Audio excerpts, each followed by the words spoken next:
अभी हम बैठे हुए हैं पटना के सबसे पॉपुलर स्कूल और बहुत प्रतिष्ठित स्कूल के प्रिंसिपल डॉक्टर यूआर सिन्हा साहब, जो कि सीबीएसई के सुपरवाइजर या ऑब्जर्वर भी हैं और प्रिंसिपल भी हैं। तो मैं ये जानना चाहूँगा कि स्टूडेंट जो है एग्ज़ाम के वक्त भी बहुत तनाव में रहते हैं, बहुत परेशानी में रहते हैं, और जिसके बिना पर उसका असर जो है यानी परीक्षा पर पड़ता है, तो उनको किस तरीके से यहाँ तैयारी करनी चाहिए, इनसे बेहतर हमारा ख्याल है कि और कोई नहीं बता सकेंगे पटना के अंदर। चुनाचे मैं इनसे जानना चाहूँगा सर।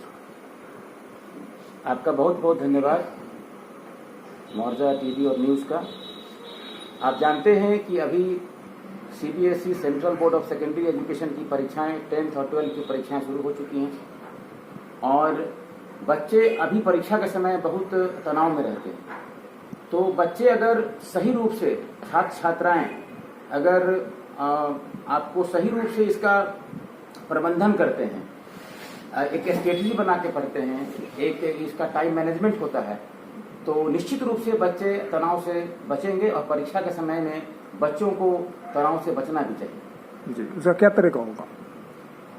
तरीका ये होगा कि अभी परीक्षा के समय में बच्चे सालों भर बहुत सारी रेफरेंस की किताब से पढ़ते हैं जी, और भिन्न भिन्न विषयों पर किताब पढ़ते हैं, लेकिन परीक्षा के समय बच्चों को एनसीईआरटी की किताबों पर फोकस करना चाहिए, ताकि वे अभी परीक्षा के समय में कोई नया चैप्टर को नहीं लें, नया चैप्टर को नहीं पढ़ें, बल्कि जो जिसके बारे में वो पढ़ चुके हैं ऑलरेडी उसका रिवीजन वर्क करें, उस पर होमवर्क करें और अच्छे ढंग से एक टाइम मैनेजमेंट, एक स्ट्रेटेजी और रूटीन बना करके पढ़ें और एनसीईआरटी किताबों पर फोकस करें। तो निश्चित रूप से बच्चे को अच्छे अंक आएंगे और बच्चे तनाव से बचे रहेंगे।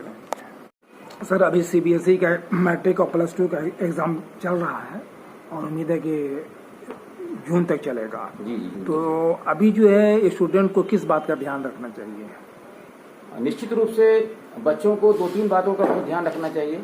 पहली बात है कि उन्हें तनाव से बचना चाहिए। दूसरी बात है कि मैं अभी आपको कहा कि नया कोई चैप्टर शुरू नहीं करके एनसीईआरटी किताबों पर फोकस करें।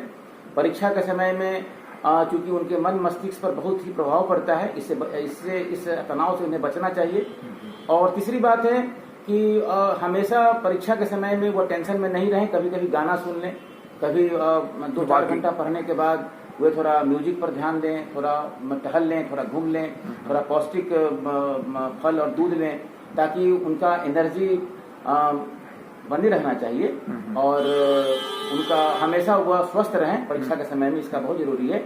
और हमेशा पॉजिटिव सोचें, क्योंकि पॉजिटिव जब तक सोचेंगे नहीं तब तक उनकी परीक्षा अच्छी नहीं जाएगी। हमेशा अच्छा सोचें, अच्छा पढ़ें और एनसीईआरटी किताबों पर फोकस करें। और कुछ बताया? इस तरह से बच्चों को हम कहना चाहेंगे, जो हमारे सीबीएसई के स्टूडेंट्स हैं, कि बहुत जिम्मेदारी पूर्वक एग्जामिनेशन दें, क्योंकि आप देश के भविष्य हैं, है ना, और you are the future of our the country.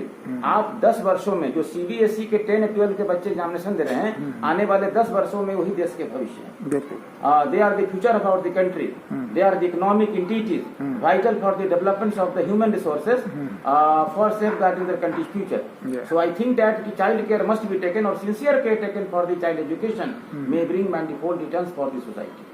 It is at the school stage when the personality and character developments are given savior, and the school child of today ultimately will become the school asset of our countries tomorrow. तो बच्चे जिम्मेवारी को समझे, क्योंकि उनके आने वाले कंधों पर आने वाले समय में एक जिम्मेवारी आएगी।